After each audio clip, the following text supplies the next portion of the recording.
Kita buka majlis dengan Ummul Kitab Al-Fatihah. A'udzubillahi minasyaitonir rajim. Bismillahirrahmanirrahim. Alhamdulillahirabbil alamin, arrahmanir rahim.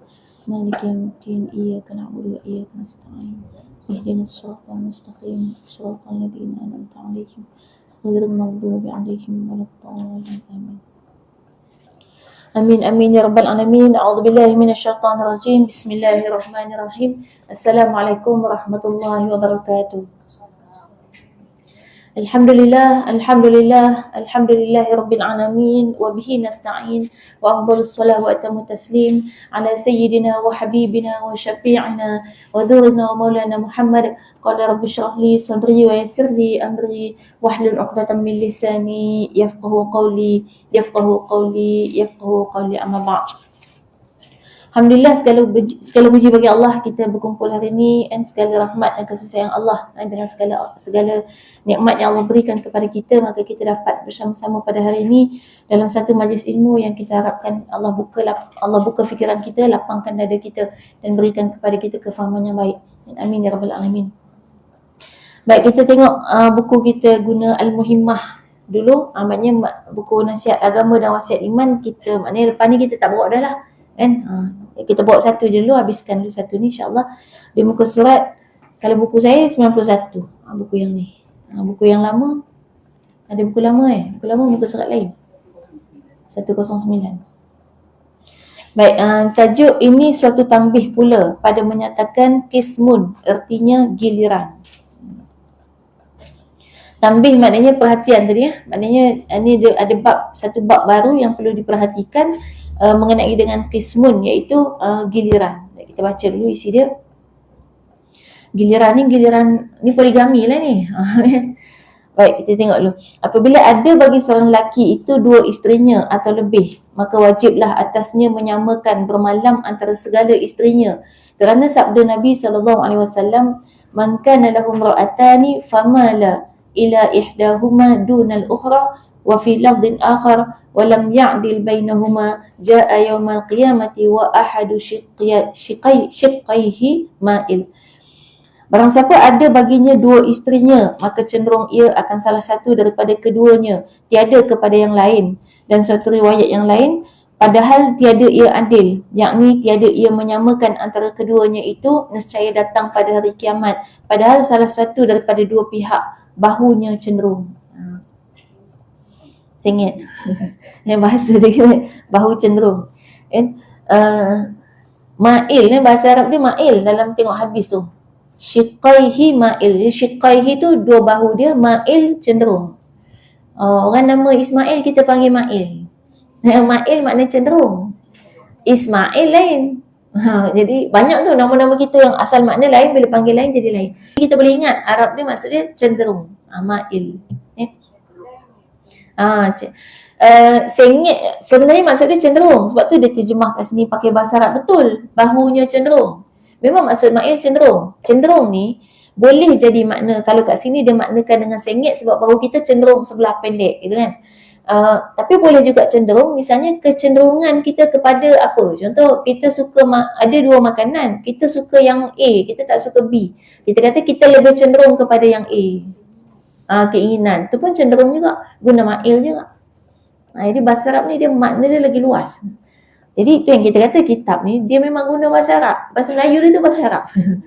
Dia terjemah terus. Jadi sebenarnya bahasa Melayu kuno kita memang daripada terjemah betul-betul bahasa Arab. Kan, yang menyebabkan kita boleh faham dengan baik bahasa Arab. Dengan mudah lah, lebih mudah. Dia macam istilahnya kalau sekarang punya bahasa Melayu, bila kita baca bahasa Arab dia jadi tungin balik. Tapi kalau bahasa Melayu dulu, bila kita baca bahasa Arab tak tungin terbalik. Memang betul dah. Kan? Baik, itu makna cenderung. Jadi hadis ni dia cerita mengenai, tadi kan tajuk dia kan tentang giliran. Jadi giliran ni khusus perbincangan mengenai poligami.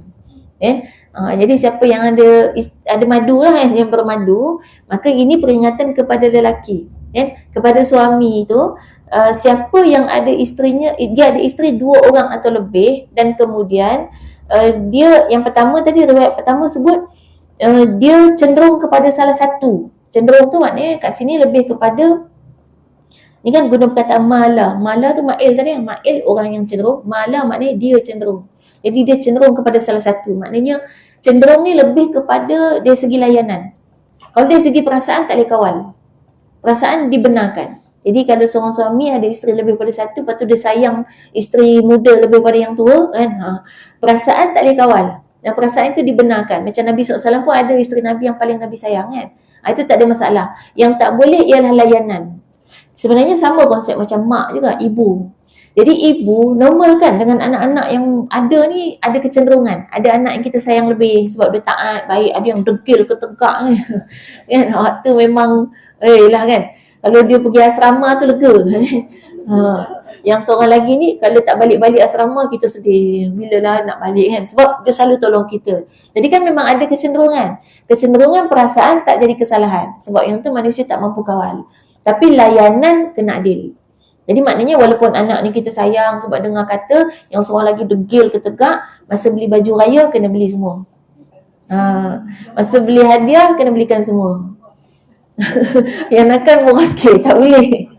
Kena bagi sama, kan? Kecuali sebelum tu kita dah buat dah syarat. Contoh kan kita dah buat masa bulan puasa, siapa puasa penuh dapat baju raya harga ni. Siapa puasa tak penuh baju raya harga ni. Tu boleh lah sebab kita dah bagi tahu awal. Jadi dia tetap adil kan? Tetap adil siapa puasa penuh. Ataupun siapa tak dengar kata kita nak pergi tempat sekian-sekian, siapa merayau rata-rata ni kan, kita denda dia, besok dia tak boleh makan. Kan, tak cari makan sendiri contoh kan. Jadi kita dah bagi tahu awal, maknanya bukan sebab kita tak adil, yang anak kita sayang kita bagi lebih, yang tak sayang kita bagi kurang tak. Tapi kita maknanya adil juga, adil kita bagi hukuman atas kesalahan dia yang tu, bukan atas sikap dia yang sepanjang masa. Ni kalau dah dewasa sama juga. Kadang-kadang kita kan tinggal wasiat, banyak ibu-ibu, ayah-ayah nak meninggal tinggal wasiat tak adil untuk anak. Itu tak boleh. Tak boleh. Sebab memang ada anak yang khidmat lebih kan, ada anak jaga kita, ada anak bagi duit lebih, ada anak tak pernah dengar khabar. Yang itu lebih baik, lebih aman dan selamatnya kita kalau nak tinggal wasiat juga kita bagi tahu bagikan harta ikut faraid. Itu aman. Kalau kita bagi siap-siap kat Long banyak ni, abang Long banyak ni, tiba-tiba ada seorang tak dapat langsung, itu takut-takut lepas mati kita menyesal. Sebab satu tak adil. Kita kata dah kita adil, anak yang baik kita bagi lebih, anak yang banyak keluar duit untuk kita bagi lebih, yang tu tak pernah keluar duit kita bagi kurang. Dah lepas mati kita akan sedar anak yang paling berkhidmat kepada kita bukan mesti yang paling banyak muncul depan mata kita, bukan mesti yang paling banyak bagi duit kat kita, tapi anak terbaik adalah anak yang sentiasa mendoakan mak bapak dia. Dan itu kita hanya tahu lepas mati. Masa tu kalau anak tu lah kita tak bagi dia 1 sen pun, nangis tak berlagu, tak boleh bangkit balik. Keluar dari kubur kan, bagi tahu semula mak tukar wasiat. Anak dengar cabut lari kan, mak jadi hantu lah. Jadi memang paling aman tu ikut hukum Allah je, ikut faraid. Kan kalau ikut kenapa faraid yang paling adil, antaranya sebab Allah Maha mengetahui. Sebab tadi kan kita tak tahu anak mana yang paling baik kan? Lepas kita mati baru kita tahu.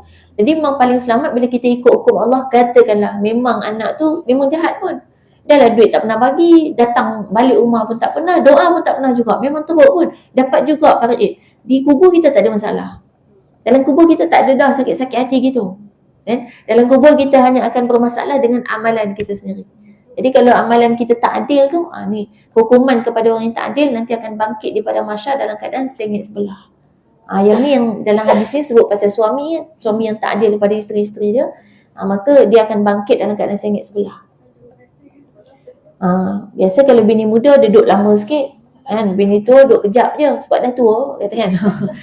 Yang ni kalau sebab itu tak boleh, tak adil. Kecuali isteri tua bagi izin. Kan pernah Nabi pernah kan, Ummu Salamah pernah bagi, dia beritahu Rasulullah, ya Rasulullah aku ni dah tua bangka dah. Jadi kau tak payah balik rumah aku seru-seru sangat pun tak apa kan. Aku nak buat ibadat je, kau boleh balik rumah Aisyah. Aisyah muda lagi kan. Jadi maknanya dah izin gitu tak apa. Tapi bukan suami paksa juga, kau kena izin. Kalau tidak isteri derhaka. Tak boleh kan. Maknanya dia kena izin, kita kata memang dengan lapang dada isteri membenarkan. Kalau isteri diam tak cakap apa-apa, maka suami pun kena laksanakan adil lah, kena adil.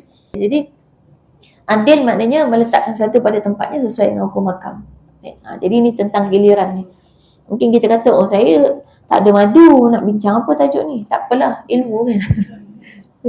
Kok ada kawan kita kan ada masalah kan, macam mana kita nak handle, nak selesaikan. Sebab tu sebenarnya dalam bab poligami kan, kalau orang kan biasa tanya tu, ustazah apa pendapat ustazah? Biasa ustazah tak suka poligami gitu kan. Jadi sebab prinsip saya gini, selesaikan masalah sebelum berlaku masalah. Bukannya nak expect nanti suami kami lagi, tak. Benda tu macam taklik gitu, lafaz taklik kan, sebelum daripada kita akan nikah kan ada lafaz taklik. Adakah bila ada lafaz taklik maksudnya kita dah aim dah, nanti suami akan tinggalkan kita, nanti suami tak bagi nafkah? Tak kan? Itu namanya menyelesaikan masalah sebelum berlaku masalah. Jadi adanya lafaz taklik, kan dalam lafaz taklik dia sebut kalau suami meninggalkan isterinya dalam tempoh 3 bulan tanpa khabar berita, maka jatuhlah talak jika isteri pergi ke Jabatan Agama mendaftarkan perceraian dan membayar RM1. Itu antara lafaz taklik yang dah disediakan. Kita tinggal sign je dan pengantin lelaki tinggal baca je. Ada setengah tu dia tak profesional. Bila si lelaki tu kata, takkanlah nak buat syarat-syarat gini, takkanlah I nak tinggalkan you. Dia cakap dengan perempuan. Perempuan pun percaya. Jangan. Sign benda tu, tak ada masalah pun. Lepas pada tu dah lupakan je surat tu. Tak apa je. Nanti bila ada masalah baru buka balik. Jadi kita tak adalah istilahnya gantung tak bertali kan, menangis seorang-seorang tak. Sebab dah selesai masalah sebelum berlaku. Jadi sebenarnya benda ni wali yang kena buat, ayah. Perempuan tu mana reti. Perempuan anak dara, kalau dia nak kahwin tu dia angau je. Duk kita nak kahwin, mana dia reti fikir. Lagi-lagi lelaki tu pandai pula buat ayat-ayat cinta. Cair je hati tu, ikut je semua. Memang pun macam tu, sebab tu Allah bagi kat kita tu wali. Wali tu adalah penjaga kita. Kan? Boleh buat syarat kita, boleh. Kita pun boleh buat syarat kita kalau nak buat. Tapi saya tak cenderung buat gitu. Sebab bagi saya gini, saya punya prinsip ni, kalau dah orang tanya tentang poligami secara umum, saya punya prinsip adalah kalaulah perkahwinan poligami itu akan membuatkan dia semakin dekat kepada Allah, saya akan tolong. Tak kira dia suami saya ke suami orang, sama je. Kan nak adil kan? Adil maknanya tak kira siapa pun. Yang penting memang kaedah poligami ni akan buat dia lebih dekat kepada Allah. Jadi macam mana cara dia? Kita tengoklah dia punya tanggungjawab dia macam mana, kemampuan dia semua, yang menyebabkan isunya poligami ni sebenarnya setiap seorang isteri yang dia ada, maknanya dia akan dapat pahala setiap hari bagi kebajikan. Kan dia nafkah semua kan. Dia dapat pahala kebajikan satu keluarga, ada isteri ada anak-anak. Kalau dia memang mampu dan dia memang orang yang sangat adil, dia boleh pula didik, membimbing. Kenapa tidak menambahkan dekat dia kepada Allah, kepada syurga Allah dengan menambahkan mulut yang akan dia suapkan makanan lagi. Keluarga yang akan dia tambahkan kebajikan tiap-tiap hari dia. Hari ni dia bagi kebajikan kepada 5 orang, kata isteri seorang, anak 4. Besok, kalau dia memang mampu buat benda tu, kenapa dia tak tambah kebajikan dia, tambah lagi satu mulut lagi, tambah pula anak sana lagi 4. Jadilah 10 orang. 10 orang setiap hari dia bagi makan. Nafkah tu kan macam sedekah. Itu kan mendekatkan dia kepada Allah. Itu kita kena tolong, tak kira suami siapa pun. Sebab nanti lepas mati, dia bukan isu ni suami kita ni suami orang tak. Lepas mati isunya adalah sejauh mana kita telah menolong kebajikan. Kita telah menolong orang untuk melakukan kebaikan. Lepas mati nanti tak ada isu dah suami kita, suami orang, suami kita kahwin lagi, tak ada dah. Masing-masing dengan amalan masing-masing. Baik, tapi kalaulah poligami itu akan membuatkan dia semakin dekat ke neraka, maka saya akan bantu untuk halang, tak kira dia suami saya atau suami orang. Sebab apa? Sebab ini kan soal amar ma'ruf nahi mungkar. Ini nahi mungkar, mencegah kemungkaran. Sebab apa? Sebab dia dengan isteri seorang pun dia tak bagi nafkah. Bini cari duit sendiri. Jadi siapa suami yang poligami, isteri pertama doktor, isteri kedua pensyarah, isteri ketiga businesswoman. Ni kita kena tanya balik ni siapa nafkah siapa. Kan? Jadi dia kata perempuan tu yang rela. Kita tanya juga, rela paksa ke macam mana? Kan cuba tanya balik perempuan tu. Betul-betul dia rela dengan bahagia atau macam mana? Sebenarnya dia tu mengeluarkan duit untuk rumah tangga dia, dengan andai kata suami yang bayar bil api, bil elektrik, rumah semua, mana dia lebih bahagia? Tu kita tanya, kalau betul-betul dia rela hati untuk keluarkan harta dia. Sebab memang dulu pernah timbul isu nikah misyar nama dia, kan? Yang mana suami tak tanggung nafkah isteri dengan persetujuan isteri. Sebab isu ni lah orang tak dapat kahwin disebabkan perempuan gaji besar-besar, kerja tinggi, jadi susah kahwin. Akhirnya ada nikah misyar tu dibincangkan juga dulu. Jadi isteri melepaskan hak dia sejak awal kahwin. Ni kena tengok juga, ada isteri dia lepas hak dia, bukan rela sangat, rela paksa. Sebab daripada aku tak kahwin je lah walaupun aku tak dapat nafkah. Suami pula ambil kesempatan. Cari orang kaya-kaya tak kahwin-kahwin kan. Andalusia kan. Anak negara lanjut usia kan. Yang kaya-kaya ni kita kahwin dengan dia tak payah bagi nafkah. Dia ambil kesempatan. Padahal perempuan tu akhirnya macam terpaksa lah. Sebenarnya situasi tu sepatutnya dibolehkan macam tu dalam keadaan suami memang tak mampu, tak ada duit, dia memang tak mampu kahwin. Jadi dibolehkan lah. Yang penting kahwin gitu kan, walaupun tak menafkah. Tapi ni akhirnya ada yang ambil kesempatan, dia mampu menafkah tapi saja je ambil kesempatan, dah boleh kan. Jadi tu maknanya keadaan perkahwinan kalau dalam konteks poligami, kalau boleh kita pegang yang tu lah. Soal perasaan kita tak nafikan, sakit hati, cemburu ke apa macam mana semua ada kan. Tapi satu lagi boleh buat bersyarat dari awal kan. Kita macam tak berapa nak boleh terima lah kalau poligami kan. Kita boleh buat bersyarat kan. Boleh kahwin, misal katalah kita dari awal duk keluar duit untuk keluarga kan, kita yang keluarkan duit poket kita untuk nafkah keluarga, kita tak kisah. Tapi kalau tiba-tiba nak tambah cawangan, kita kisah. Kita letak je lah. Kita kalau nak keluar cawangan untuk membuktikan nak tambah cawangan, untuk buktikan dia mampu, maka kita minta untuk kita dapatkan balik nafkah kita dari awal kahwin. Sebulan kita cadangkan letak dina, yang letak RM. Ni nak bagi bini cerdik sikit. Yang lelaki dengar marah, apa Ustazah ajar. Sebab kalau RM dulu RM10 itu dah cukup banyak, boleh dapat berapa pinggan nasi. Sekarang RM10 sepinggan pun tak dapat kan. Jadi kalau pakai ringgit memang rugi. Pakai dinar, jadi kalau isu je berlaku 35 tahun lepas kahwin, masa tu untunglah dinar dah double triple dah kan. Jadi sekarang dinar sekitar 1,000 lebih kan, 1,400, 1,500 itu. Mungkin 10 tahun akan datang dah jadi 3,000. Ni dinar, saya ingat dulu masa mula-mula saya kumpul dinar ni, zaman dinar baru dikenalkan tu, mungkin sekitar 10 tahun yang lepas. Sekarang memang harga dia double. Ada lagi tu dalam dompet saya ada. Pernah tengok tak dinar? Tak pernah. Tapi dah buruk lah sebab dah lama. Saya simpan satu, yang lain dah jual balik sebab masa tu nak beli tanah, jual emas. Dia kita kan kaedah simpan duit kan. Kalau kita simpan duit cash, duit kita berkurang. Kalau simpan emas dia sama naik dengan tanah. Jadi cuma saya simpankan setengah dinar. Saya simpan setengah dinar untuk ni lah, kalau kuliah-kuliah kita nak cerita ada contoh. Ada ni memang ada dalam dompet. Ada dinar, ada dirham, tapi dua-dua dah buruk. Ni dirham, ni dinar. Kecil ni berapa ringgit? Sekarang setengah dinar berapa? Dekat 800. Hari tu saya pergi tengok 600 lebih kat 700. Then masa beli ni 300 lebih je. Memang naik kan. Yang ni dia tak cantik sebab kita buat casing. Dia ada casing plastik, jadi macam sebab dalam dompet campur dengan duit shilling kan, jadi dia kikis-kikis. Tapi kalau buka casing ni cantik lagi lah dalam dia. Emas, dalam dia emas. Nak tengok kan, tapi nanti patah balik sini.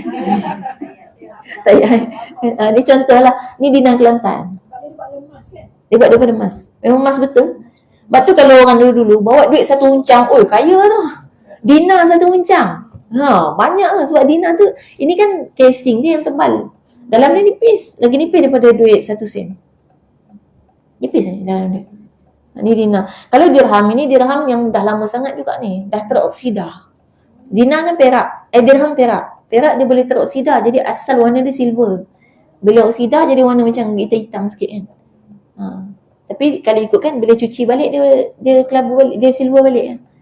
Itu yang kita kata mata wang dinar dan dirham adalah mata wang yang tidak akan pernah ada orang yang boleh monopoli. Sebab kita tengok ni, duit emas ni, kalau duit kertas kita terkoyak tak laku kan. Duit emas terkepak, laku tak? Laku. Sebagai emas. Dia dimas sebagai emas. Serping dia pun ada harga. Saya pernah ada satu gelang tu, dia ada rantai yang kecil je yang sambung dia tu kan. Gelang kecil tu je. Hilang, terputus gelang tu kan. Tu nak pergi sambung balik RM50. Dia punya kecil yang menyambung tu je lah kan. Maksudnya sekecil-kecil cebisan tu ada harga. Jadi maknanya emas tu, sebab tu zaman Nabi seekor kambing harga 1 dinar. Dia pakai dinar. Sampai sekarang seekor kambing 1 dinar kan. 1 dinar 1,500, 1,400, 1,500. RM1,500 kita tak. Sampai sekarang kan. Jadi harga kambing zaman Nabi dengan zaman sekarang kita tak naik. Yang naik harga pasal apa? Pasal pakai RM2. Sebenarnya tak naik pun harga dia. RM2 ni dicipta oleh kuasa besar dunia yang nak memonopoli ekonomi dunia. Jadi dia orang makin kaya, dia rompak duit kita. Harga naik bukan sebab barang tuan naik harga, tapi ada orang yang rompak duit kita. Cara profesional tak perasan. Kita berasa barang naik harga 10 tahun dulu kalau kita ada, mungkin 30 tahun dulu kalau kita ada 10,000 dah boleh beli rumah. Kan rumah kecil. Sekarang 10,000 celah gigi mana ada rumah 10,000, 100,000 pun tak dapat. Kan? Maksudnya pagar pun tak dapat. Maksudnya bukannya rumah naik harga dah. Duit kita dirompak. Jadi kalau dulu kita ada duit sebanyak ini, kita dapat rumah ini, sekarang kita ada banyak ni baru dapat tutup botol. Baru dapat tutup. Maksudnya kita kena ada lagi duit banyak ni baru dapat dia punya stiker pula kan. Ada lagi duit banyak ni baru dapat botol kosong. Ada lagi duit banyak ni baru dapat air dalam ni. Maksudnya 5 botol ni. Sekarang 5 ni baru dapat 1 ni. Dulu 1 ni dah dapat 1 ni. Maksudnya bukan benda ni naik harga. Benda ni lah besar ni. Tapi benda ni yang ada 4 biji orang rompak. Sebenarnya kita ada 1 je. 1 ni boleh dapat 1 ni. Jadi sekarang kita kena ada 5 ni baru dapat 1 ni. Maknanya 4 biji tu kena rompak. Siapa rompak? Pemilik duit kertas tu. Yang duit kita naik turun ikut duit dia. Duit dia tak pernah naik turun. Itulah rompakan profesional. Nak buat macam mana? Buat macam mana? Tak boleh buat apa. Memang hidup kita gini. Dulu pernah lah kempen. Ada kempen untuk mulakan semula dinar dan dirham ni. Ni siapa-siapa yang ada anak nak kahwin, minta mas kahwin. Ataupun ada yang nak kahwin ni. Siapa-siapa lah. Kalau minta mas kahwin tu, tak payah pakai ringgit. Pakai dinar. Pakai dinar. Dan tu insyaAllah nanti dia naik-naik tu kan. Kita kan simpan mas kahwin kan. Buat terus design dia. Simpan terus dalam bentuk album ke apa kan. Yang tu kita maknanya konsep mata wang kita yang itulah sebenarnya yang kita nak pertahankan dalam Islam, pertahankan dinar dan dirham sebagai satu keadilan dan tak ada siapa boleh monopoli. Baik. Kita dulu pernah ada di kempen dinar dan dirham, lepas tu ada kedai-kedai yang terima dinar dan dirham. Tapi lepas tu macam kita tak kuat nak bertahan. Akhirnya dah tak boleh nak terima sebab jadi susah. Lepas tu boleh kita bagi baki RM2 lah masa tu. Jadi dia bagi 1 dinar, dia guna RM10 je. Baki dia RM2. Ataupun kalau dia nak, kita bagi dirham ke kan. Susah. Sebab kita masih bergantung dengan duit kertas. Jadi sebenarnya kalau nak tukar, itu kita kena tukar sistem. Sistem baru senang. Semua. Sekarang kan lepas daripada kejadian di Gaza kan ada yang sebut Rusia dengan China nak cuba wujudkan duit emas. Dia tak sebutlah dinar dirham. Tapi duit emas. Tapi tak tahulah setakat ni macam mana kan. Cuma kita kalau boleh, saya kalau cerita pasal Rusia, China yang sokong Gaza dan sebagainya, bagi saya, boleh tak kita percaya orang Islam dulu? Dia orang kan orang bukan Islam. Kan? Kita percayalah dulu dengan orang Islam. Okay? Dia orang bukan Islam ni, kalau dia uruskan dunia, dia ada kepentingan. Ada sesuatu yang nak dapat daripada dunia. Kan? Kalau kita orang Islam, kita uruskan dunia sebab Allah suruh. Allah suruh kita urus dunia dengan baik. Gitu, kan? Baik, kita tengok bawah tu lah. Dan telah mengeluarkan oleh Tirmizi dan Hakim. Tirmizi dengan Hakim ni nama perawi hadis. Kalau Tirmizi ada Sunan At-Tirmizi, kitab dia kan. Hakim Al-Hakim kan? Ada dia punya kitab dia. Barang siapa ada baginya 2 isterinya, maka tiada menyamakan akan antara keduanya itu. Nescaya datang pada hari kiamat dan sebelah pihak bahunya itu roboh dan gugur. Jadi sebenarnya ini cerita roboh gugur, maksudnya sengit lah. Jadi cerita bahu sengit adalah untuk orang yang tak adil. Bukan cerita suami je, kita pun. Siapa sahaja yang tidak adil kat dunia ni, pemimpin yang tak adil ataupun kita sendiri tak adil dalam kehidupan harian kita. Sekarang ada banyak orang tak adil. Untuk cari orang yang adil sangat susah. Contoh kita nak tahu kita adil ke tidak gini. Kita kalau misalnya kita buat salah dan kita tahu kita memang salah, soalan kita tanya kat diri kita, kita lebih suka dihukum atau lepas daripada kesalahan? Dilepaskan ke dihukum? Kita lagi suka mana? Dilepaskan. Itu tanda kita tak adil. Kalau orang yang adil, kalau kita tahu kita salah, kita sedar kita salah, kita minta dihukum. Orang tak hukum pun kita minta tolong hukum saya. Itu kan zaman Nabi ada tu perempuan yang jumpa Nabi, tolong hukum aku ya Rasulullah. Itu baru adil. Jadi memang majoriti masyarakat kita sekarang zaman ini kebanyakannya tak adil. Bila nak berlaku adil, ada orang salah faham pun ada juga. Kan? Sebab orang dah biasa sangat dengan tak adil. Kadang-kadang bila kita nak adil malah orang kata tak adil. Jadi maknanya bila nak adil kita kena buat judge, kita kena judge ikut situasi. Tapi saya kata inilah ya Allah, ni baru kecil ni di tempat yang kita ada kuasa untuk buat keputusan. Nak buat adil pun susah. Apalagi bila kita tak ada kuasa untuk buat keputusan. Lagilah susah nak adil. Anak-anak kita contohnya, anak-anak tu ada yang bila kita nak buat satu judgement ke satu anak lain sakit hati. Kan? Padahal kita nak buat secara adil. Tu pun masalah. Sebab dia tu bila dah sakit hati, bukan takat sakit hati, lepas tu merajuk, tak balik, lepas tu marah mak, lepas tu sebar cerita pasal mak kan. Cerita kat saudara-saudara kata mak dia kejam contoh. Efek dia tu macam tu sekali. Tapi untuk adil memang tu lah. Untuk adil ni kemuncak dia apa akan jadi?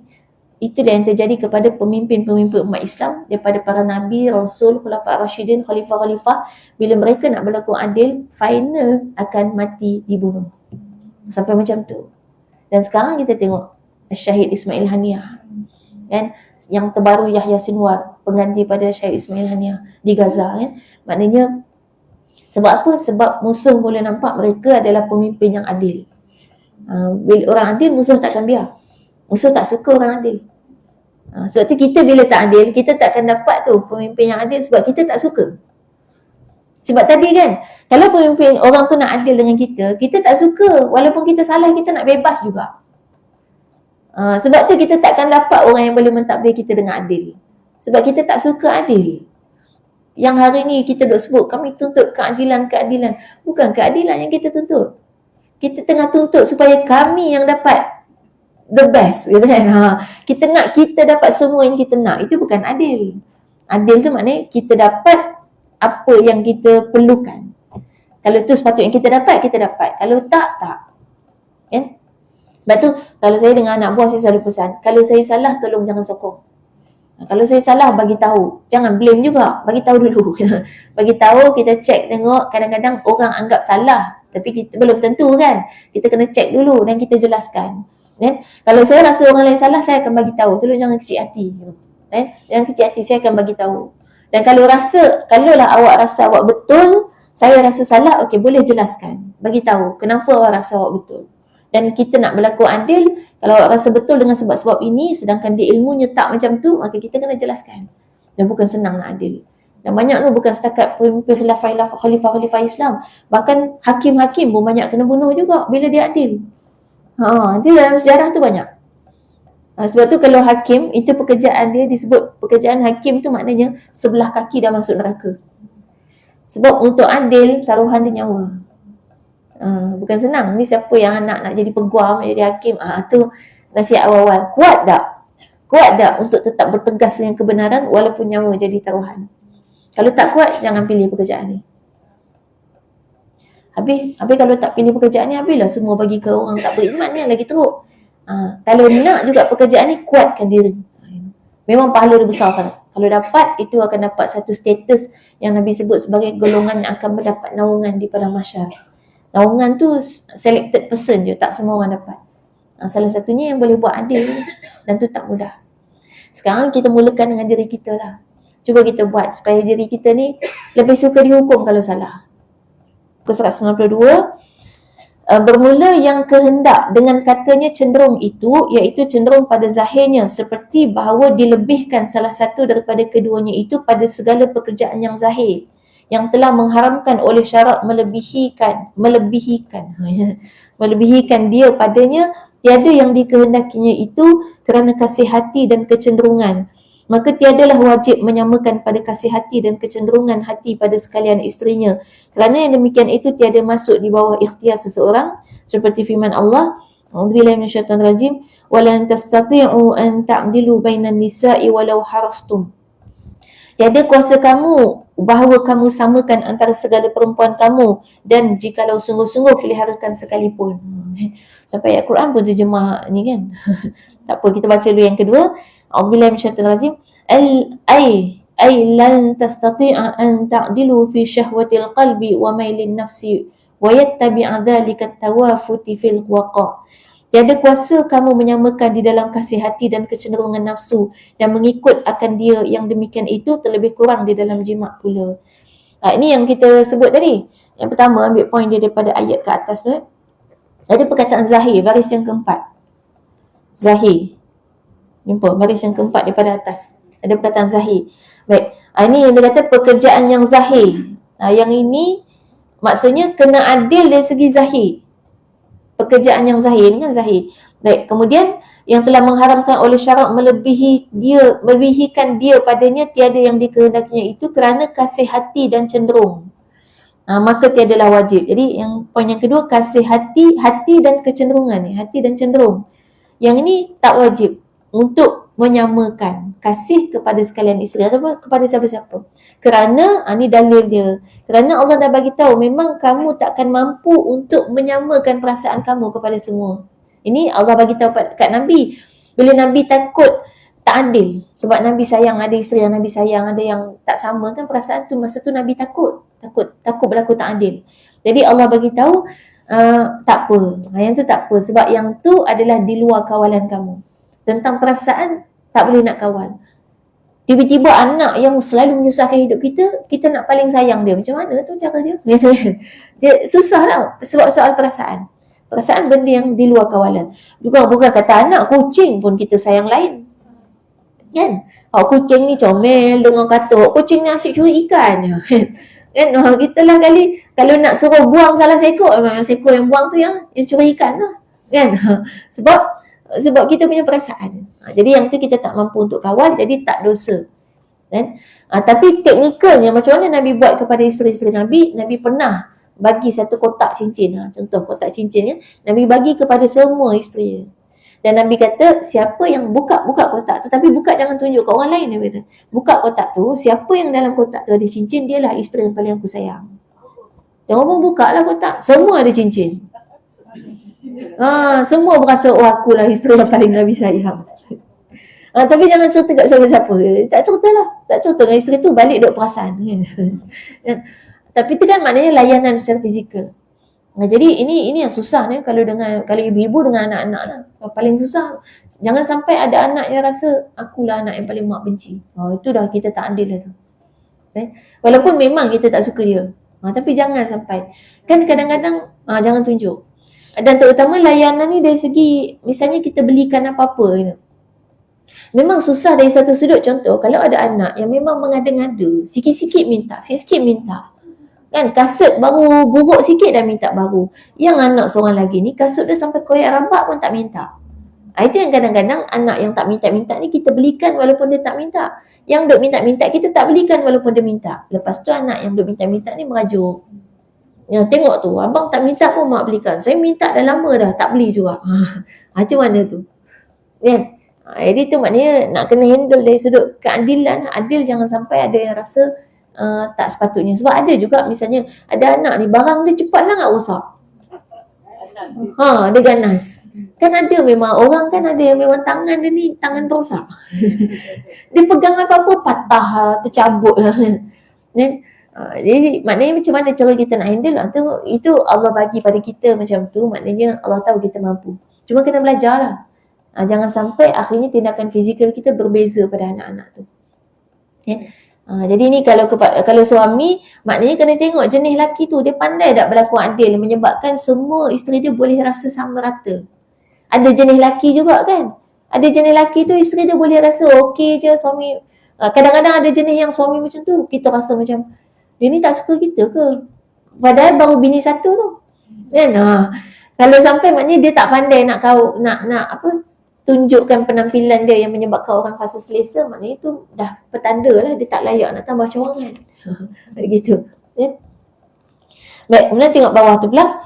Dan lagi Khabar Siti Aisyah radhiyallahu anha adalah Nabi sallallahu alaihi wasallam membahagikan ia antara segala isterinya, maka menyamakan ia akan sekaliannya dan berkata ia, Allahumma hadha qasmi fima amliku fala talumni fima tamliku wala amlik. Hai Tuhanku, inilah bahagiku pada barang yang aku memiliki, maka jangan engkau seksa akan daku pada barang yang engkau memiliki, dan padahalnya tiada boleh aku memiliki akan dia. Baik, ini bila kata khabar Siti Aisyah radhiyallahu anha adalah Nabi SAW membahagikan ia antara segala isterinya.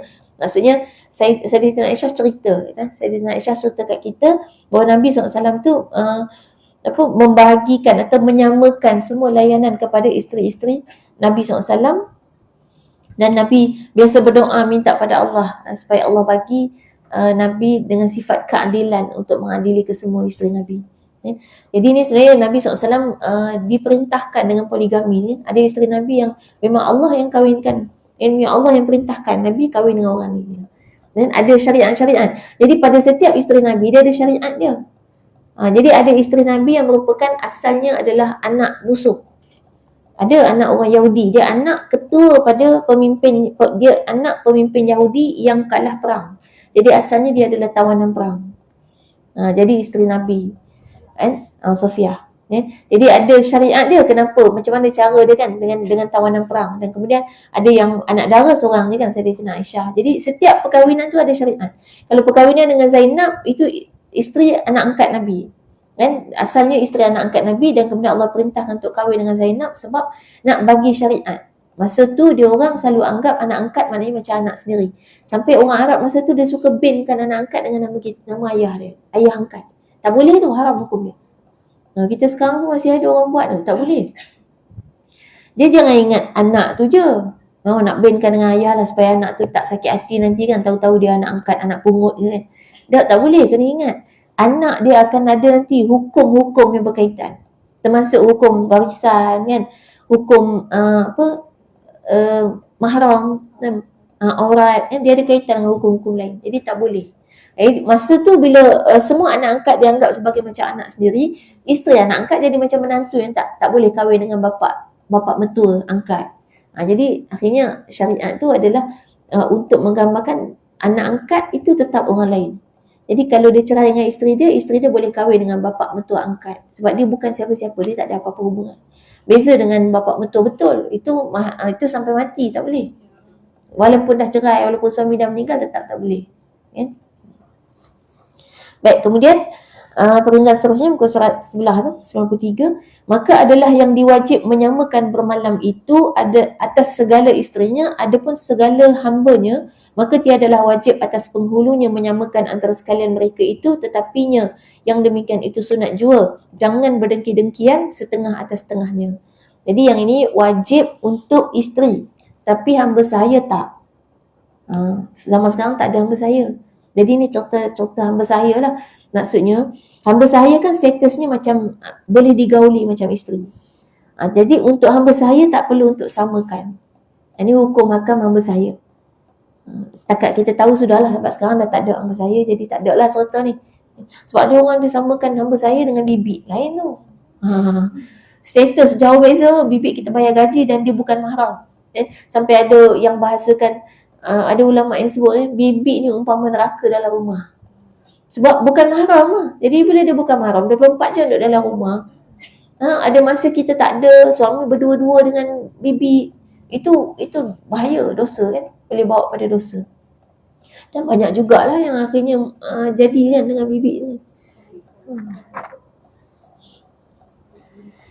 Baik. Kemudian peringkat seterusnya, dan mustahaklah giliran itu akan perempuan yang sakit dan perempuan yang haid dan nifas, melainkan perempuan yang derhaka akan suaminya.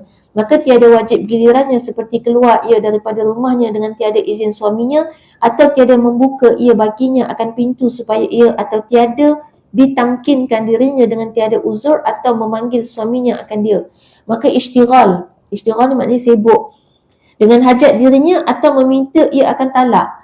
Maka manakala keluar suatu daripada segala yang tersebut itu daripada perempuan, jikalau satu lahzah iaitu sedetik Sekalipun nescaya tiada mustahak ia akan nafkah hari itu dan pakaian pada fasal itu, dan demikian lagi gilirannya. Baik, ini contoh terlepas tanggungjawab suami atas isteri yang macam mana. Jadi suami tak wajib bagi nafkah, suami tak wajib juga bagi pakaian, tak nafkah tak wajib dah. Suami tak wajib bagi nafkah ke isteri dia, dan termasuk juga giliran. Jadi isteri dia boleh tak dapat giliran sebab ada sebab dia disebut kat situ. Baik, sebab dia sebelum tu okey, kita ambil sebab dulu lah. Sebab dia ni baris yang ketiga. Maka tiada wajib gilirannya seperti keluar daripada, okey ni contoh dia, keluar dari rumah tanpa izin suami. Itu sebab pertama. Keluar dari rumah tanpa izin suami, kita perlu faham, kita baca dulu lah, tanpa izin suami, atau okey ni yang kedua, dia tak buka pintu bila suami panggil. Maknanya buat tak tahu suami panggil. Dia bukan pintu je lah, suami panggil memang kena pergi. Kan? Sampai macam mana keadaan pun. Ini yang susah sebenarnya. Taat ni memang susah. Sebab tu bayaran dia syurga. Ni kan banyak nanti isteri loh, macam mana tengah goreng ikan kan hangit. Jadi kita suka memang susah. Kalau kita kata kan gini, memang susah. Jadi kalau kita kata oh senang dia taat suami, takut bukannya dia taat suami, dia perasan kata dah taat. Sebenarnya taat suami kan dia 1/4 daripada sebab untuk kita dapat kunci pintu syurga. Yang boleh masuk syurga dari mana-mana pintu yang kita nak, salah satunya ialah taat kepada suami. Dan taat ni tak mudah. Sebab tu kalau kita kata tengah goreng ikan lah, tengah cuci apa, suami panggil macam mana? Takkan nak pergi juga. Susah lah, memang susah gitu je. Kita nak jawab, nak kata tak payah, tak boleh. Memang kena pergi. Cuma nanti kan teknikalnya kita bincang lah. Secara teknikalnya kan dia ada kaedah kan. Contoh kan, kita awal-awal time sembang-sembang elok-elok tu, sembanglah siap-siap. Bang, kalau saya lambat datang abang panggil sebab saya tengah goreng ikan, tengah goreng telur, tengah tukar pampers, tengah sapu sama. Buatlah senarai kan. Tengah-tengah ni saya lambat sikit, halal lah. Kalau ataupun abang dah panggil, kita buatlah kaedah macam mana yang agak-agaknya kita memang mungkin akan datang lambat. Discuss awal-awal. Supaya dah halal awal-awal. Kalau tidak, memang jatuh no shoes. Jadi sebab tu isteri yang bijak ni dia dah boleh fikir dah kan. Dalam rumah tangga ni apa kemungkinan-kemungkinan yang berlaku. Dari situ kita dah selesaikan awal-awal. Jadi contoh kan, kita ni kan jenis suka keluar rumah tak cukup apa, kalau masak tak cukup satu bahan je tak boleh. Memang kena pergi kedai beli. Jenis kita gitu. Kan jenis kita kata perfectionist. Nak perfect. Kalau masak sup, daun sup wajib ada. Kalau tak ada, memang tak boleh. Kita tak boleh hidup. Jenis kita gitu. Ini kita dah tahu jenis kita. Awal-awal kita cakap dengan suami, bang, boleh tak kalau saya keluar rumah, abang tak ada kat rumah, saya keluar, tapi pergi tempat yang elok-elok. Kan? Misal kata pergi kedai dekat-dekat ni nak beli barang-barang masak. Kira izin lah. Suami kata boleh lah izin seumur hidup seumur hidup tapi suami yang bijak dia letak syarat juga, kecuali kalau engkau dah langgar janji, kata nak pergi kedai dekat-dekat, tiba-tiba pergi Giant Batu Cave jauh sangat sejak tu izin hari tu cancel, kita tukar baru lah maknanya ada kaedah kan tu secara teknikal. Bukanlah kata dah susah macam tu, susah lah hidup kita jadi macam hamba lah pula kan, kena ikut cakap apa semua. Tak, kita boleh atur benda tu. Sebab tu sebelum kahwin tu lagi dah kena ada tu, kenal kan, mengenali pasangan yang mana kita boleh komunikasi dengan baik dengan pasangan tu. Ada tolak ansur kan, ada saling memahami. Yang rajin datang kelas kan, ada yang pernah tanya saya, dia kata suami tak bagi datang kelas tapi saya nak datang juga, boleh tak saya bagi ubat tidur kat suami? Dia tanya, memang ada yang tanya.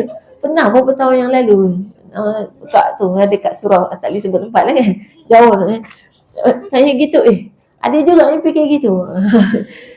Jawapannya yang pertama, itu kan memudaratkan suami ya. Tak boleh. Dia kata habis suami tak bagi datang kelas macam mana? Apa saya nak jahil sampai bila-bila? Kan belajar tu wajib. Memang belajar wajib, tapi teknikal itu kan teknik kan. Teknikal kena adjust lah. Tak boleh lah sampai memudaratkan suami. Kan bagi ubat tidur tiap kali nak pergi kelas.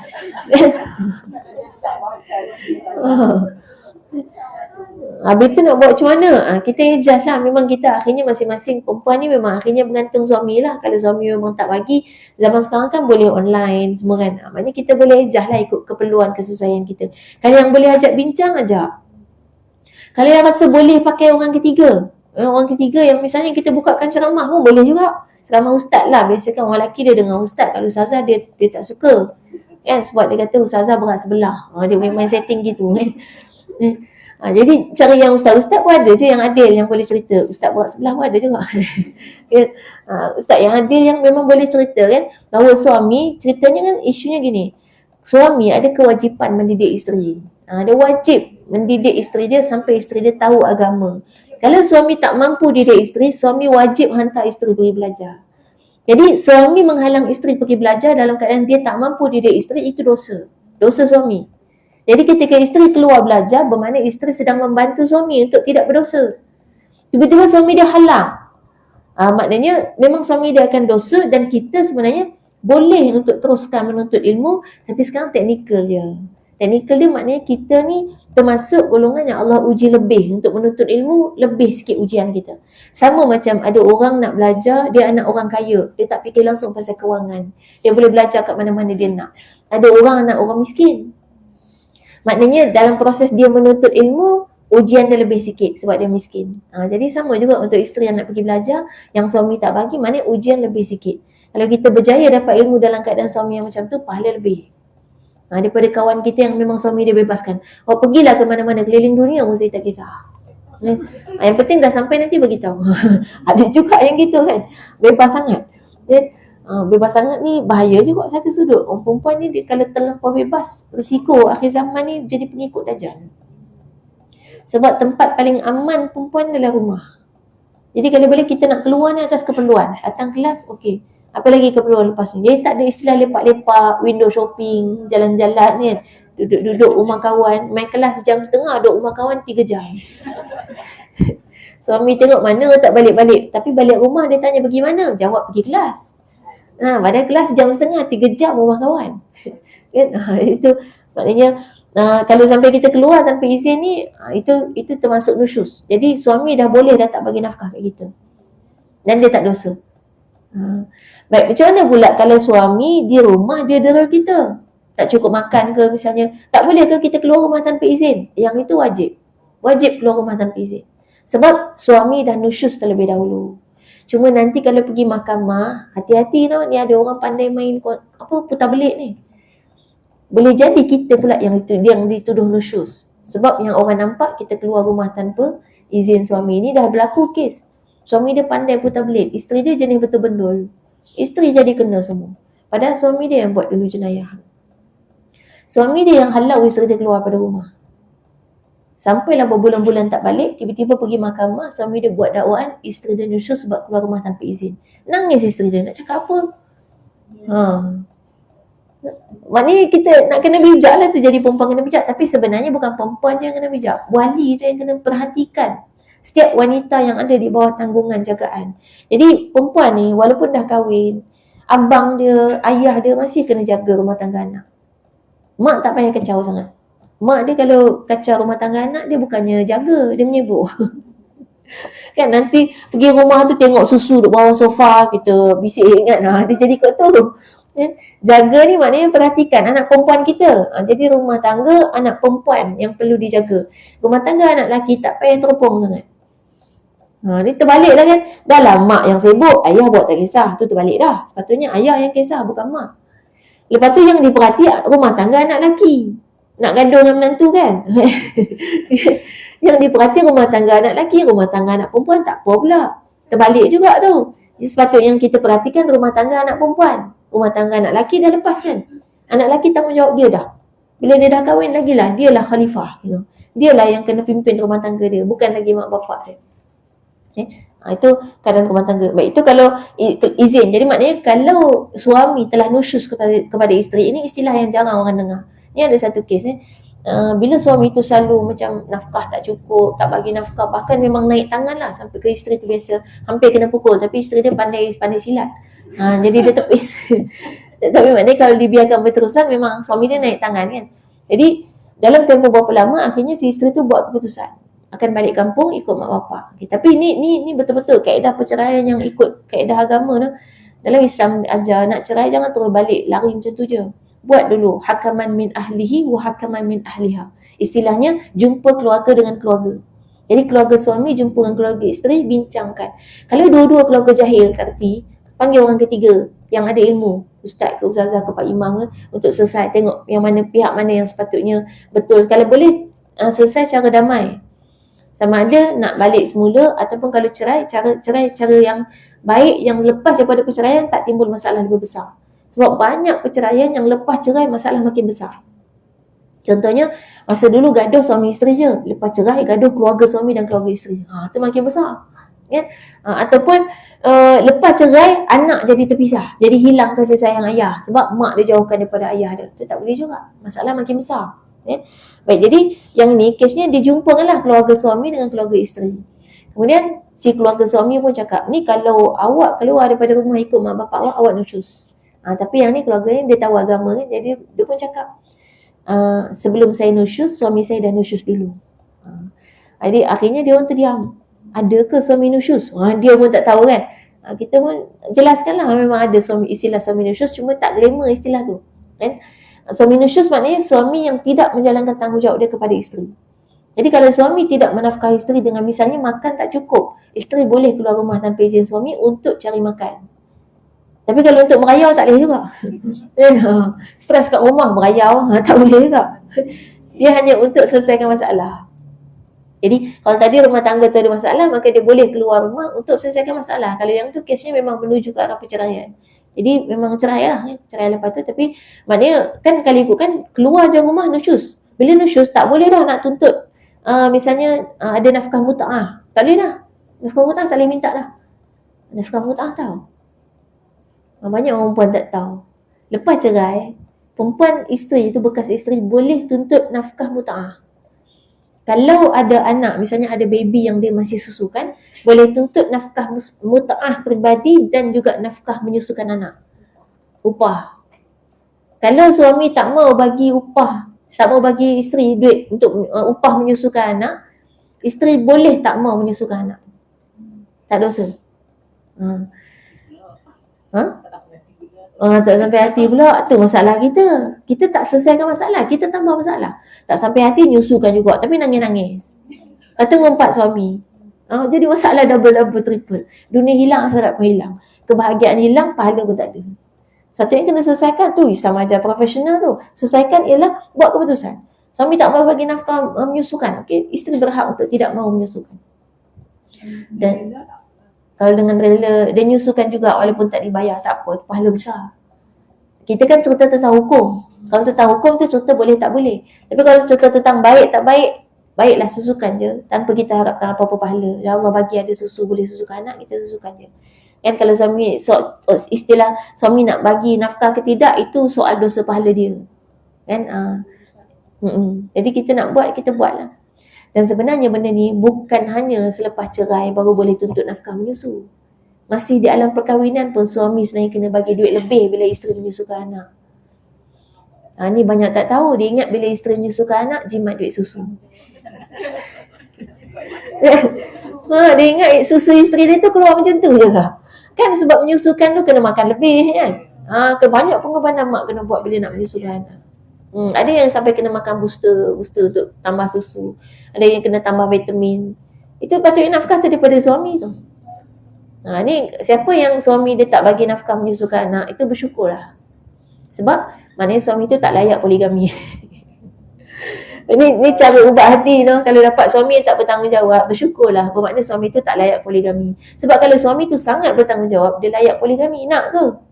Okay. Kita kadang tamak nak suami tanggungjawab tapi tak boleh poligami. Itu tamak. Sepatutnya kalau suami kita memang orang yang sangat layak, kita kena dorong dia supaya dia buat lebih banyak pahala. Jadi kalau tak nak, ni ada juga yang pernah tanya soalan, Ustazah boleh tak kita doa supaya suami kita tak layak? Ada pasal apa lah yang nak asyik-asyik mudaratkan orang ni. Nak doa bagi suami tak layak. Doa ni terpulang kita, cuma rugilah doa macam tu. Baik kita habiskan masa doa minta ampun kan. Doa yang terbaik-baik ni doa yang tak baik itu rugi. Doa tak baik tu tak jadi kesalahan. Kalau kita memang dizalimi misalnya kan, ataupun kita kata nak kata salah dosa tak jugalah. Cuma kalau memang doa tu betul-betul tak baik, Allah tak terima doa yang tak baik.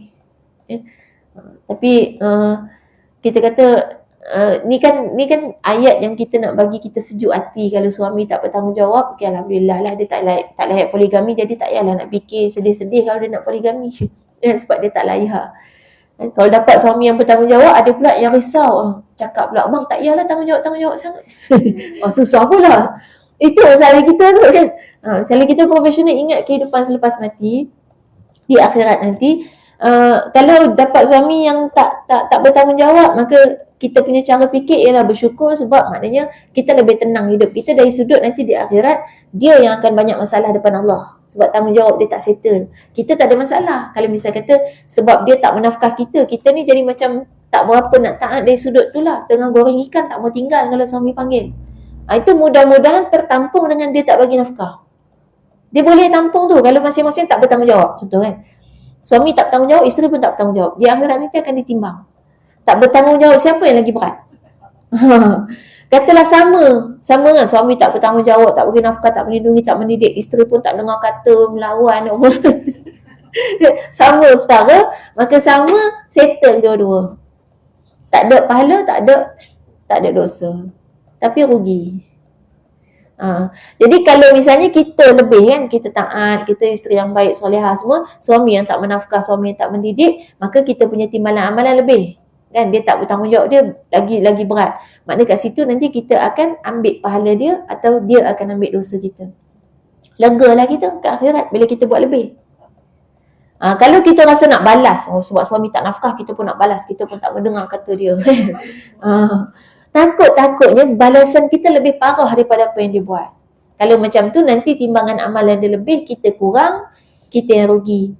Kita punya amal soleh dia ambil, dia punya dosa kita ambil. Jadi memang yang terbaiknya kita buat je lah baik. Kita amal je. Tak kisah dia buat macam mana, itu masalah dia dengan Allah. Kita usaha semaksimum mungkin.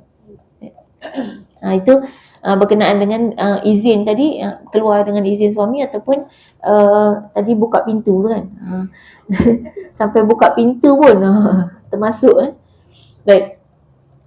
Kemudian termasuk juga maknanya kita tak ada apa-apa uzur, suami panggil dan kita tak pergi. Ni sebenarnya, ataupun maka istighal tu bahasa Arab, bahasa Melayu tu makna sibuk. Jadi kita punya sibuk tu dengan diri kita, maknanya bukan isteri yang baik, maka itu dah boleh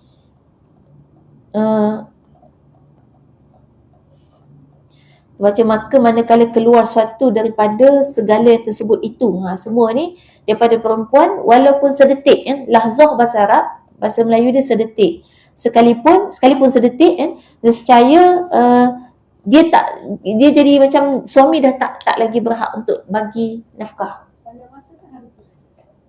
Kalau dia sebut ni sepanjang hari tu, tapi sebenarnya isunya sampai si isteri minta maaf. Taubat lah istilah. Taubat kan ada kaedah. Jadi kalau taubat, kalau dosa berkaitan dengan suami ni, kena minta maaf dengan suami. Hanya sampai settle lah benda tu.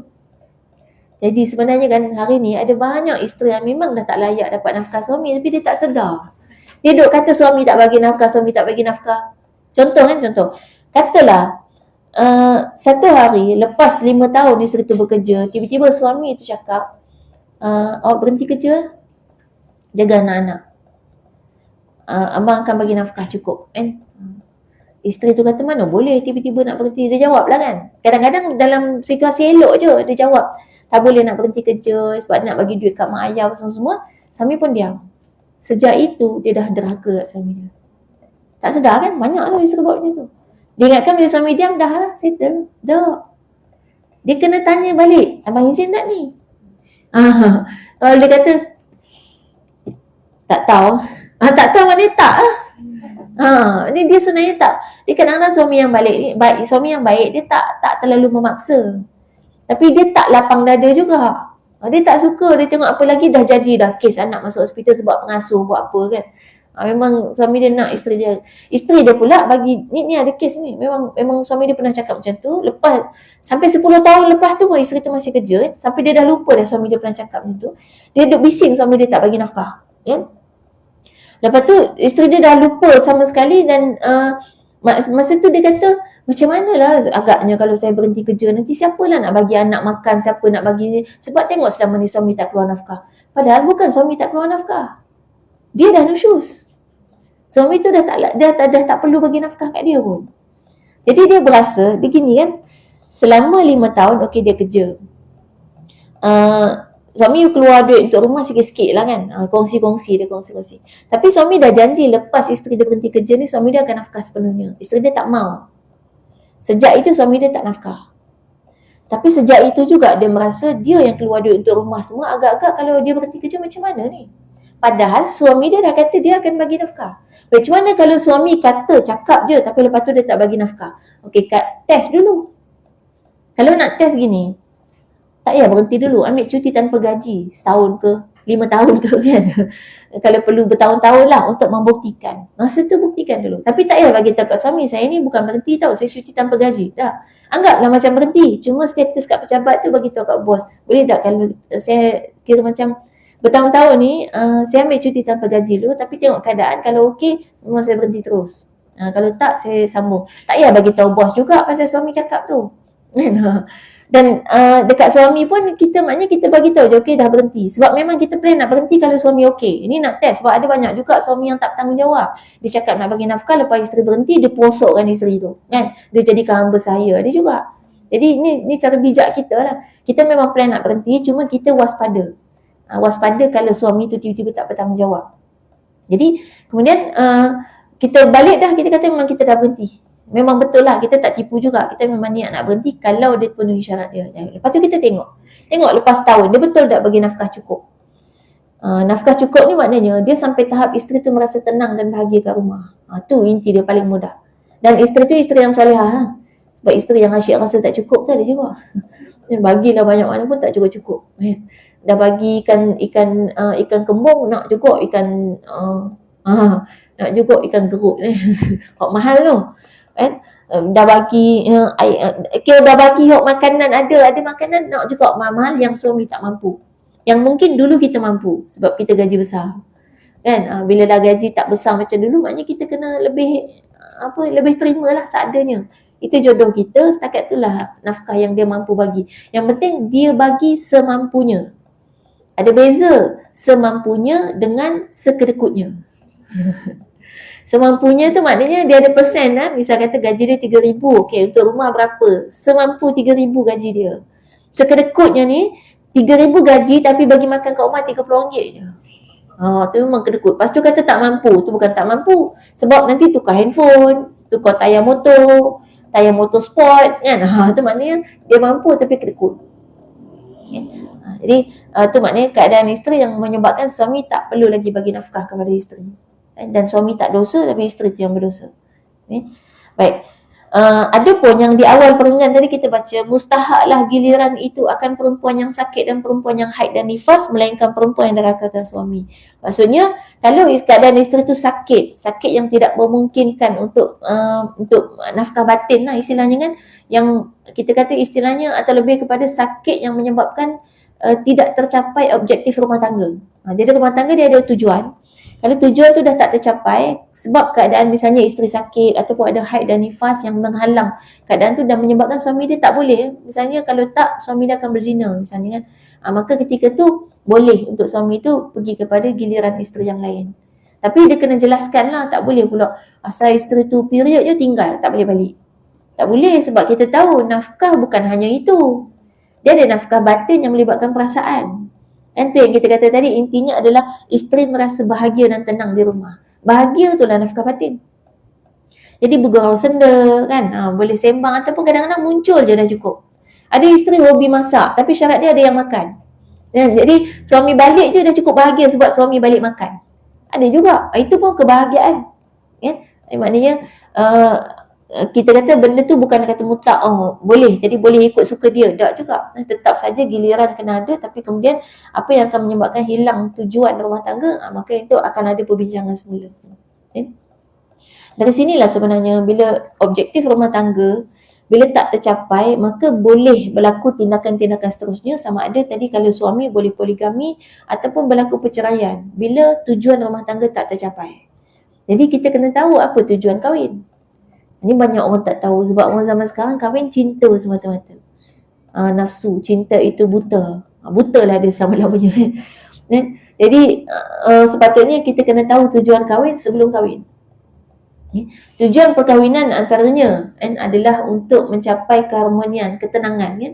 Jadi maknanya rumah tangga akan tercapai objektif kalau tenang. Jadi kalau gaduh tiap hari, itu dibolehkan untuk berlakunya perpisahan, perceraian. Tapi boleh bukan makna mesti. Kalau boleh, kita yang terbaiknya gini.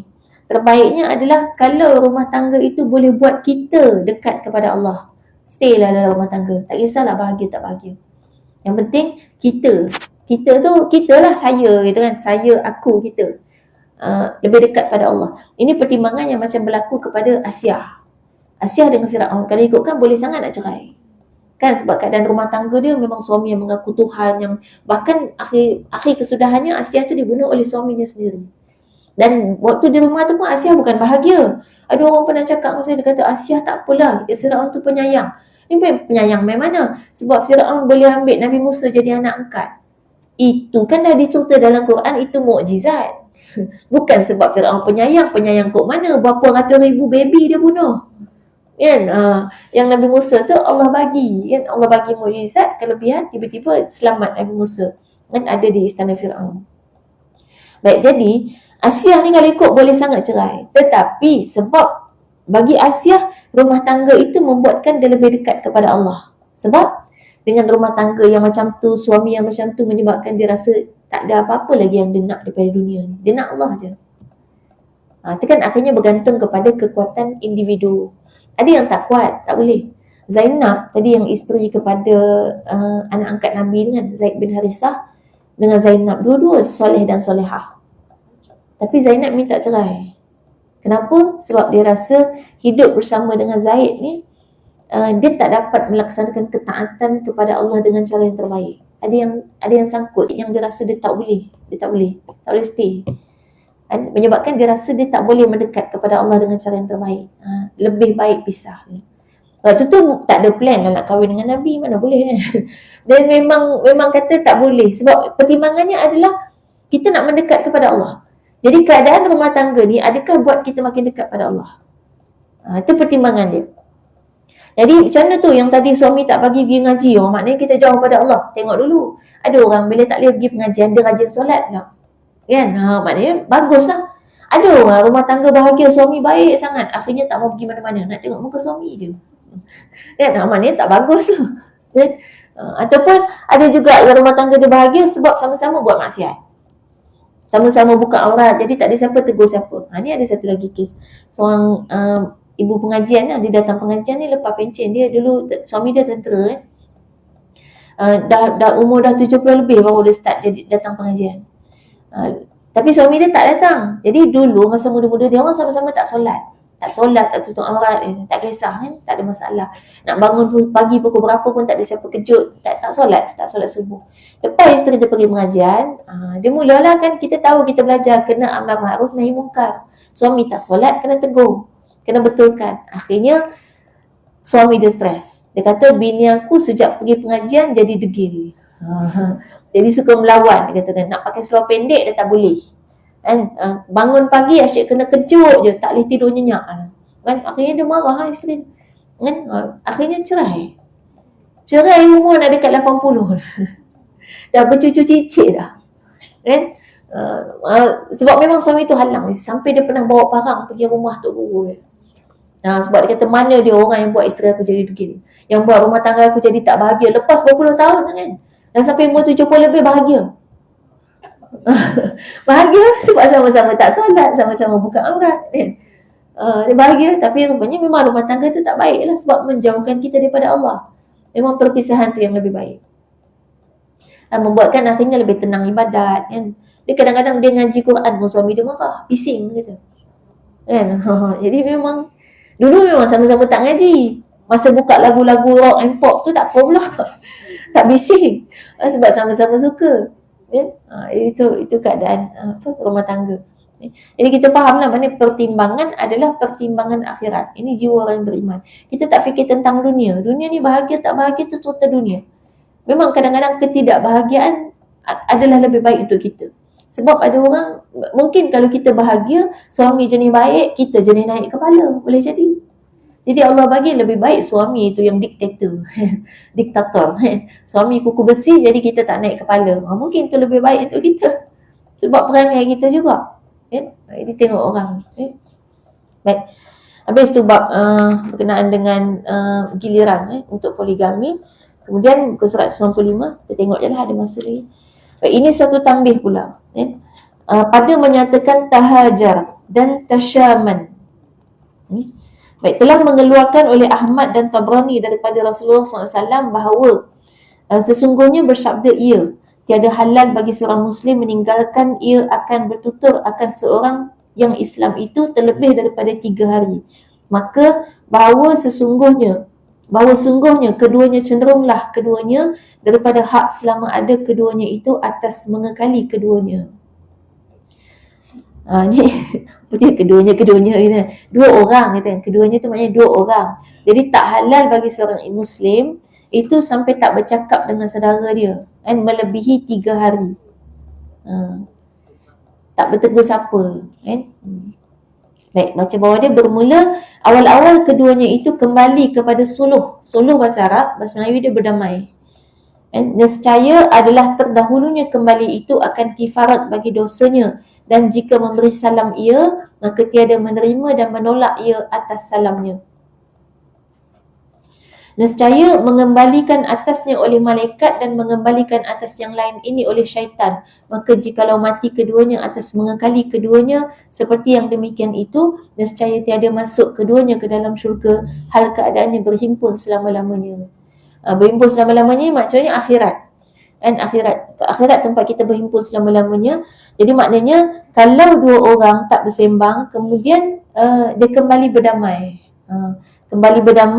Maka selesailah, selesai dia punya dosa tu.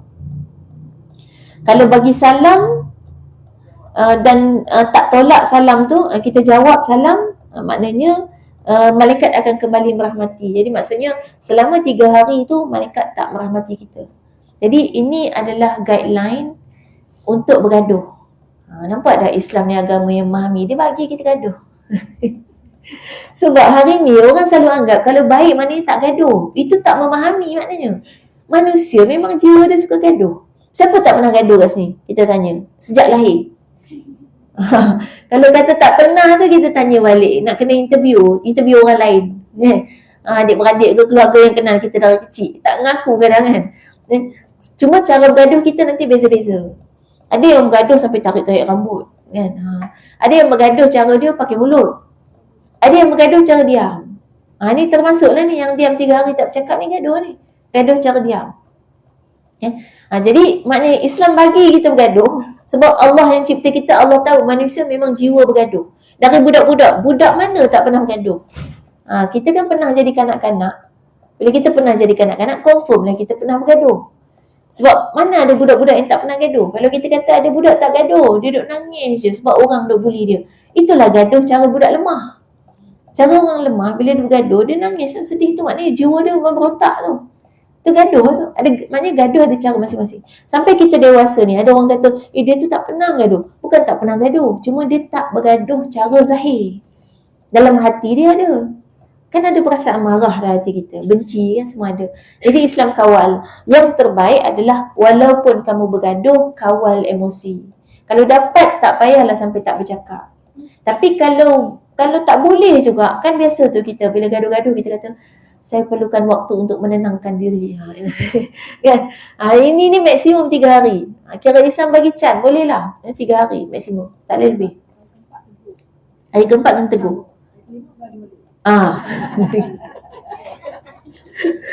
Tu teknik bergaduh cara selamat. 3 hari tak bercakap, hari keempat Assalamualaikum. Kan? Waalaikumsalam. Dah, besok gaduh balik. Paling kurang tak berdosa lah kan, walaupun tak baik juga tapi paling kurang tak berdosa. Jangan sampai langsung tak bertegur siapa. Baik, macam mana pula ada yang tanya, kita duduk jauh nak tegur siapa macam mana? Dia yang penting ialah tujuan, niat.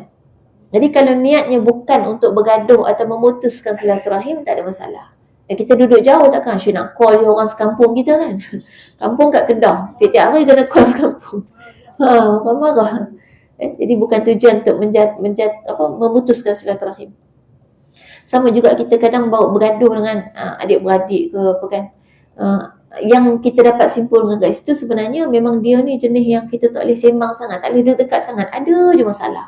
Ada je benda salah kat kita ni kan. Nampak je dia benda salah. Maknanya jenis ni memang tak boleh selalu datang, tak boleh selalu jumpa.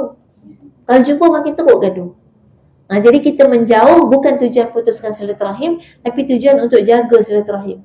Sebab ada orang yang kalau jumpa sekali-sekala okey, jadi baik. Tapi kalau jumpa selalu perang. Ada orang jenis itu kan. Ada yang anggap lebih itu pengalaman tu.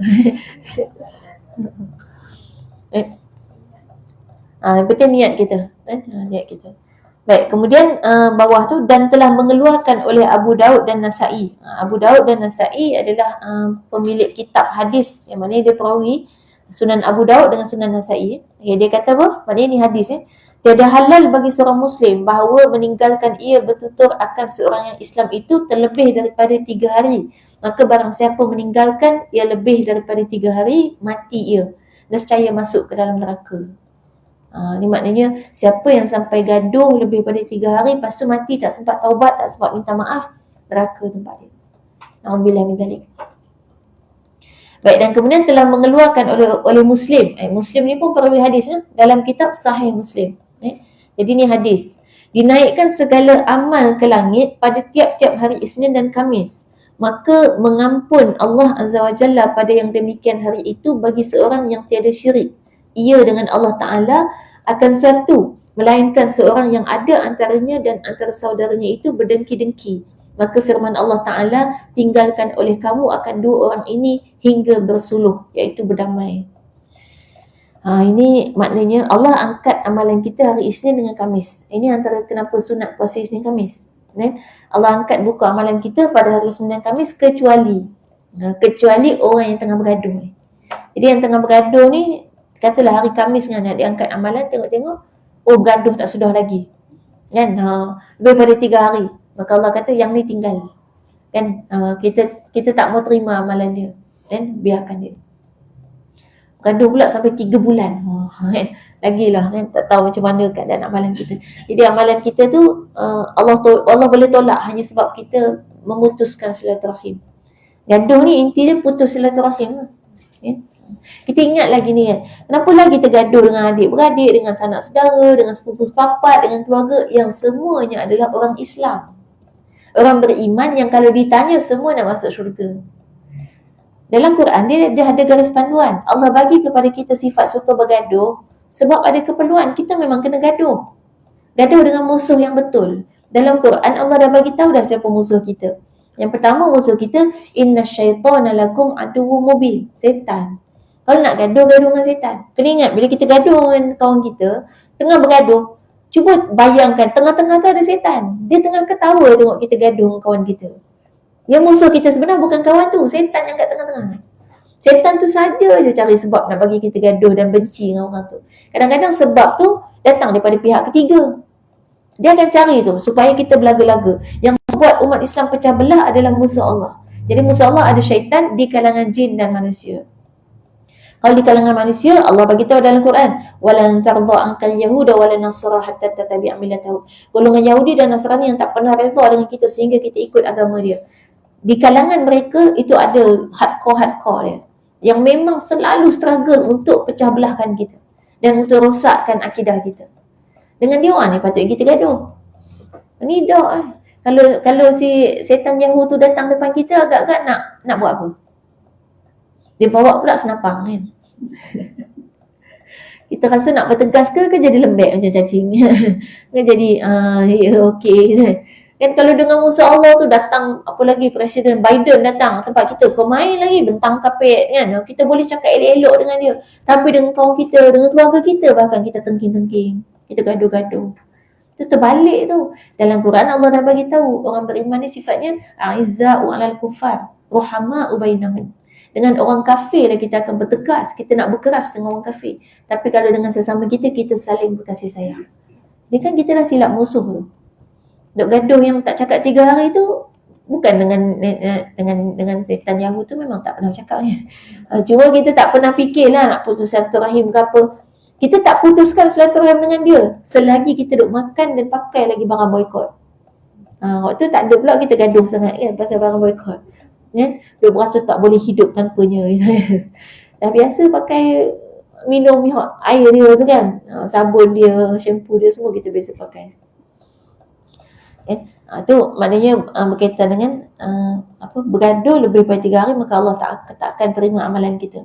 Kemudian bawah tu, dan pada suatu riwayat dibukakan segala pintu syurga pada hari Isnin dan Khamis, maka diampun bagi tiap-tiap hamba yang dia tiada syirik dengan Allah Ta'ala akan suatu, melainkan seorang lelaki yang ada antara saudaranya itu berdengki-dengki, maka dikatakan baginya, rantai olehmu akan segala 2 orang lelaki ini hingga bersuluh, iaitu berdamai keduanya. Ini maknanya sama juga dalam bab diangkat amalan Isnin Khamis. Kemudian syarat untuk diterima amalan kita nombor 1, tak syirik. Kalau syirik je memang ditolak. Baik, orang yang tak syirik ni pula, siapa yang duk bergaduh putuskan hubungan silaturahim, maka dia juga ditolak. Saling berdengki-dengki antara satu sama lain. Ini sekali lagi, bab dengki ni, kita selalu dengki dengan sama-sama kita kan. Jual nasi lemak, dengki dengan gerai sebelah kan. Dengki tu sama-sama kita. Padahal dengki ni penyakit yang memang kita disuruh minta pada Allah supaya kita jangan sampai ada dengki dalam hati kita kepada orang yang beriman. La taj'al fi qulubina ghillan lil ladzina amanu. Itu doa ni. Dalam Quran dia sebut. Search lah, saya tak bawa tab nak check ayat berapa, surah berapa. Tapi bunyi dia, Rabbana la taj'al fi qulubina ghillan lil ladzina amanu. Kalau nak cari perkataan dia, ghillan, ghin, lam alif, cari ghillan je dah boleh jumpa kot. Ni kena pakai app lah tapinya. Kalau buka Quran nak kena hafal 30 juzuk. Pakai app, cari perkataan ghillan. Ghin, lam alif. Ghin, yang ain ghin kan. Ghin, lam alif. Tu ghillan, tu dengki. Rabbana la taj'al fi qulubina ghillan lil ladzina amanu. Ya Allah, janganlah Engkau jadikan dalam hati kami kedengkian kepada orang yang beriman. Jadi maknanya Allah dah ajarlah jangan ada dengki dengan sama-sama kita.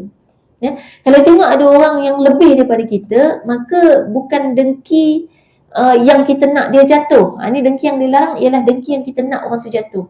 Tapi ada dengki yang baik. La hasad, guna perkataan hasad. La hasada illa fitnatain. Nabi kata, jangan kamu hasad kecuali dalam 2 benda. Yang pertama,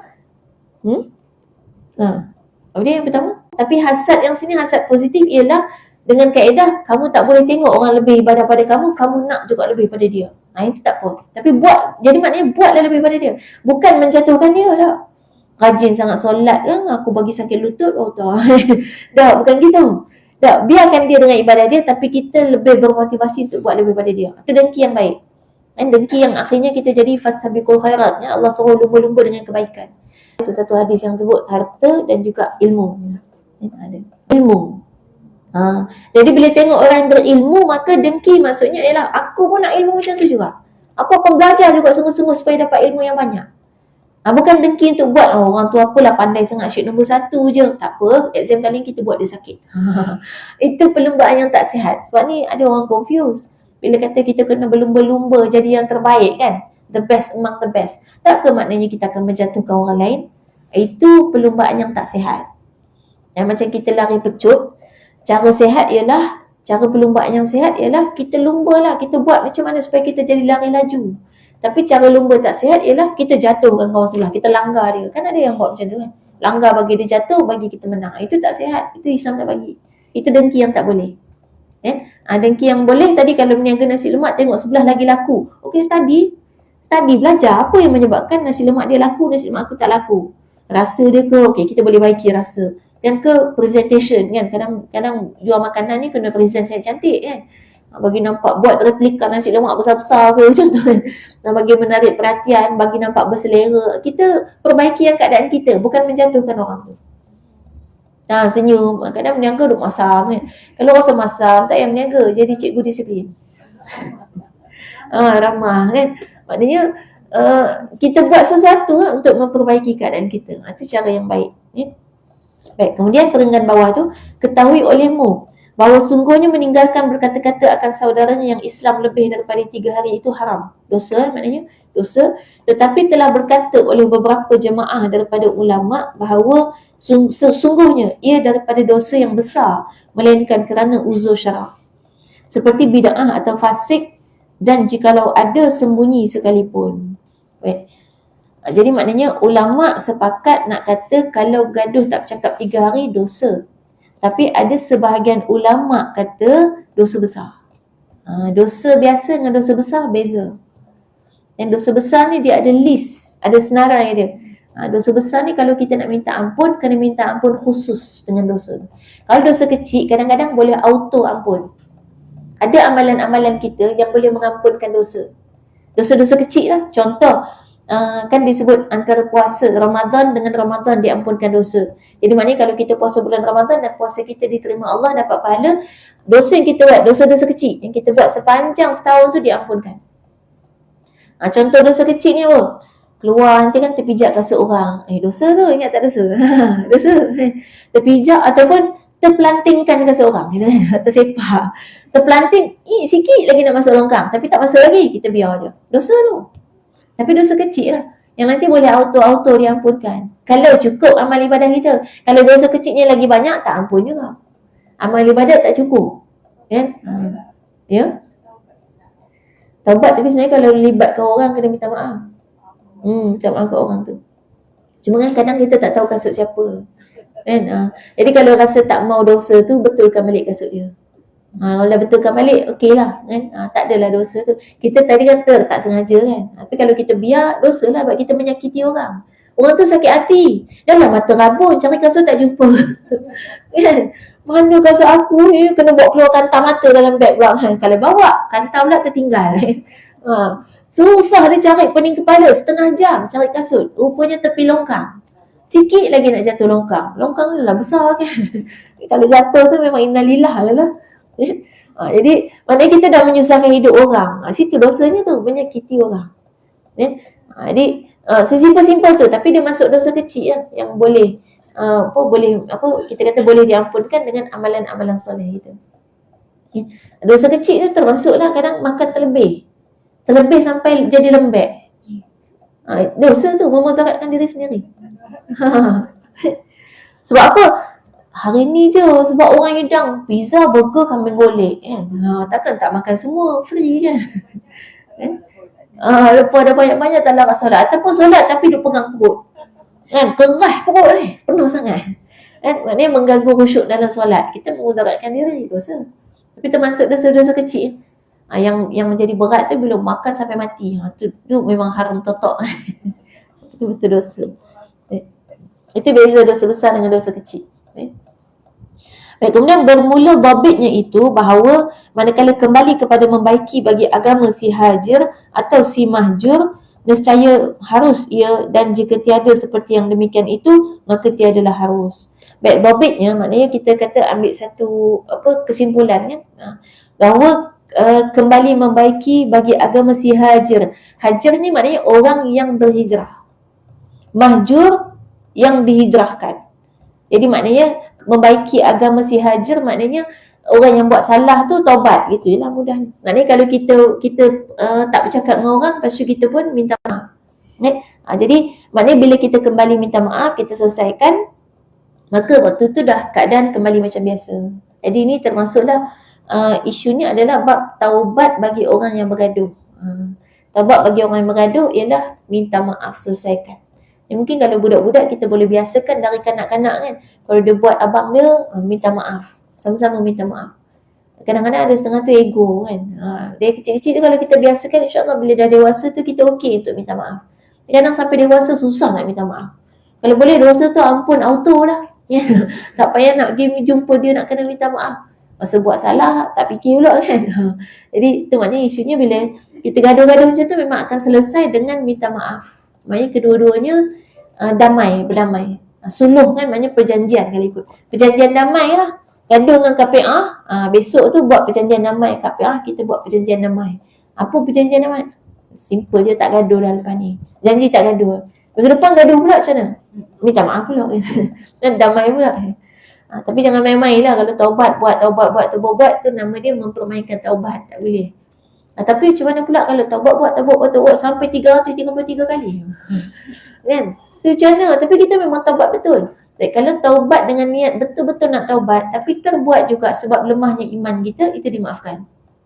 Yang tak bolehnya, tengah taubat, kadang tengah minta ampun, ya Allah aku minta ampun, ya Allah tak mau buat dah. Tapi dalam hati kata, tapi kalau tak buat macam tak kena je. Dah biasa kan. Maknanya masih ada rasa nak buat. Yang tu tak boleh. Itu mempermainkan nama dia. Okay. InsyaAllah sampai setakat tu. Mudah-mudahan manfaat untuk kita semua. Dan hari ni maknanya kita bincang pasal gaduh kan. Mudah-mudahan lepas ni kalau gaduh pun kita had-had kan lah sebab kita dah ada ilmunya kan. Kalau boleh berhenti cepat-cepat, tak payah tunggu 3 hari. Dan kemudian dalam bab yang pertama tadi poligami kan. Maknanya adil lah, kita ambil kesimpulan adil. Jadi kita belajar untuk berlaku adil dalam kehidupan kita. Mudah-mudahan dengan tu kita akan mendapatkan kehidupan yang lebih baik insya-Allah. Allahu a'lam. Qul qali hadza wa astaghfirullah li wa lakum. Wassalamualaikum warahmatullahi wabarakatuh. Kita tutup dengan tasbih kafarah dan surah Nas.